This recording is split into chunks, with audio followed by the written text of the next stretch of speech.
Should you care about the so-called white people problems? How are progressive nations shaping and leading reality through their social movements? And how are developing nations catching up with this? Hi, this is Mel. I am currently a doctorate student in communication. I am here to talk about the new social movement theory. If you haven't delved into the first part of this discussion, then please feel free to watch Kiara's discussion here.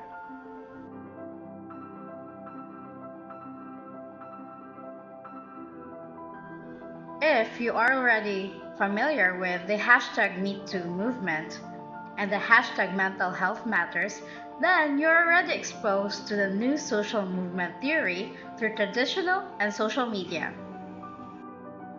You might find yourself thinking, how did history go from social justice movements such as labor unions that campaigned for fair wages, anti-child labor, and safe working conditions to identity empowerment movements such as LGBTQ+A rights, body inclusivity, and Black Lives Matter?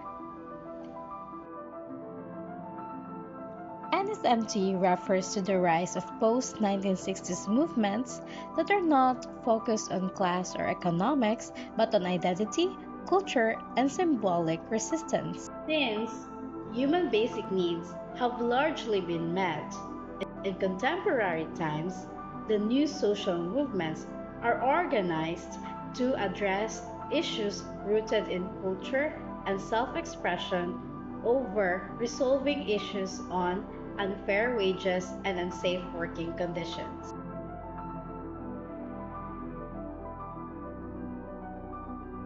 The NSMs in developed nations in Europe focus on democratic subjective positions. Developed nations in Europe mobilize for NSMs to raise awareness in post-materialist values such as lifestyle, culture, and identity. Developing countries in Asia reflect on consciousness of their socio-political and socio-economical situation. Developing countries, such as in Asia, mobilize for NSMs to demand social justice in areas such as poverty, state power, and neocolonialism, among others. Further understand this, let's delve into the new social movements of developed and developing countries.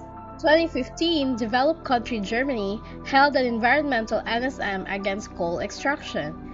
And Gelände is a grassroots climate justice movement that has been actively organizing mass civil disobedience. The protests aim to physically stop coal extraction and incite public interest to the climate crisis.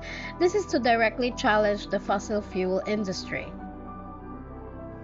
In a developing country, an NSM was founded in Quezon City, Philippines in the year 2021 with its propagator, Ana Patricia, who set up a community pantry on Maginhawa Street with the sign, "Give what you can, take what you need." This rapidly inspired over 300 similar pantries across the Philippines in under a week.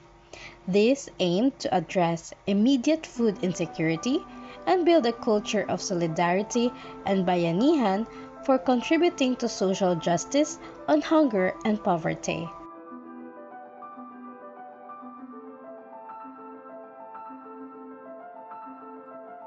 The hashtag #MeToo in France. In May 2024, Le Monde published a powerful photograph that featured 100 voices of the hashtag #MeToo movement in France that was led by actress Anna Moglales. The protest aimed to highlight the alarming rise in unprosecuted rape accusations. This urged for a comprehensive legislative reforms surrounding consent and victim support systems.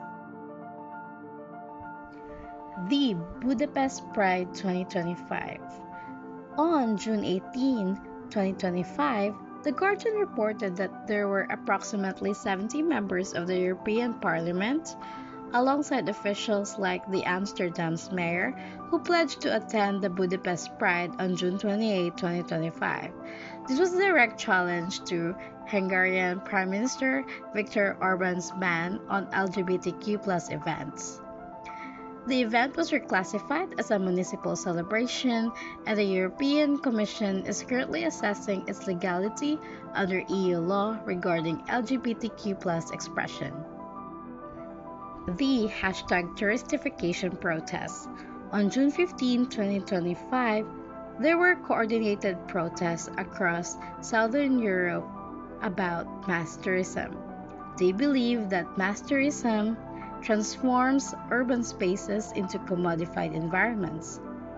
They were against mass tourism because it drives up housing costs, overburdens infrastructure, displaces residences, and causes environmental degradation due to tourism waste.